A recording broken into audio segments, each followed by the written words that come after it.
Around the globe, there are approximately 60 million people who have been forced to leave their homes to escape war, violence, and persecution. The majority of them have become internally displaced persons, which means they have fled their homes but are still within their own countries. Others have crossed a border and sought shelter outside of their own countries. They are commonly referred to as refugees. But what exactly does that term mean?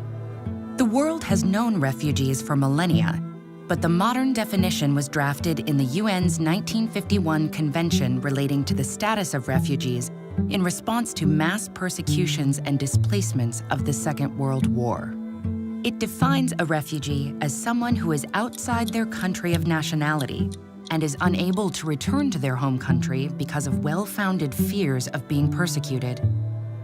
That persecution may be due to their race, religion, nationality, membership in a particular social group, or political opinion, and is often related to war and violence. Today, roughly half the world's refugees are children, some of them unaccompanied by an adult, a situation that makes them especially vulnerable to child labor or sexual exploitation. Each refugee's story is different, and many must undergo dangerous journeys with uncertain outcomes. But before we get to what their journeys involve, let's clear one thing up. There's a lot of confusion regarding the difference between the terms migrant and refugee. Migrants usually refers to people who leave their country for reasons not related to persecution, such as searching for better economic opportunities or leaving drought-stricken areas in search of better circumstances.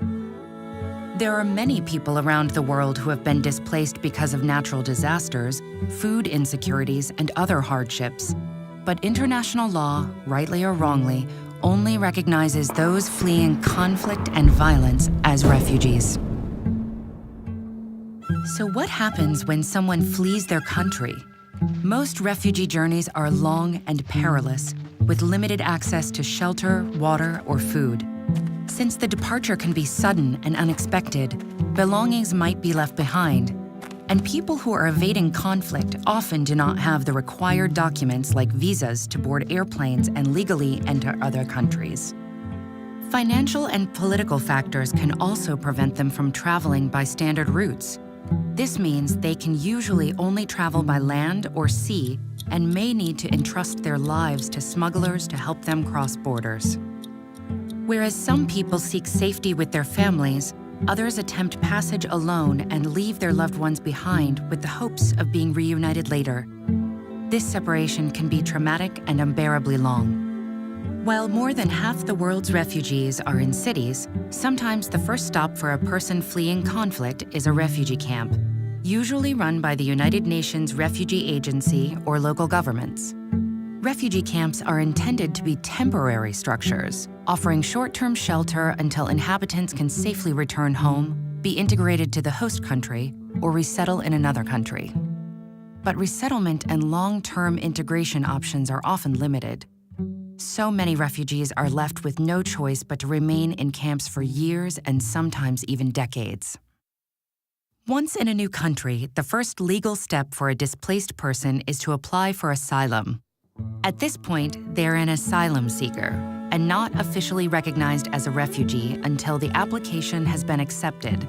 While countries by and large agree on one definition of refugee, every host country is responsible for examining all requests for asylum and deciding whether applicants can be granted the status of refugee. Different countries' guidelines can vary substantially.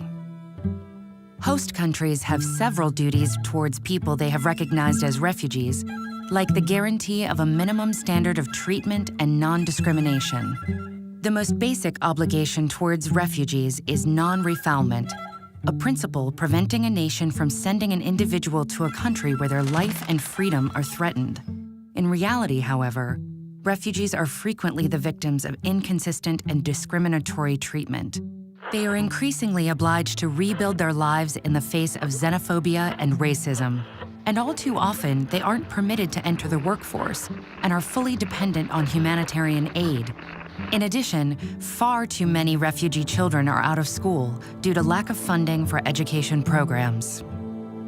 If you go back in your own family history, chances are you will discover that at a certain point, your ancestors were forced from their homes, either escaping a war or fleeing discrimination and persecution. It would be good of us to remember their stories when we hear of refugees currently displaced, searching for a new home.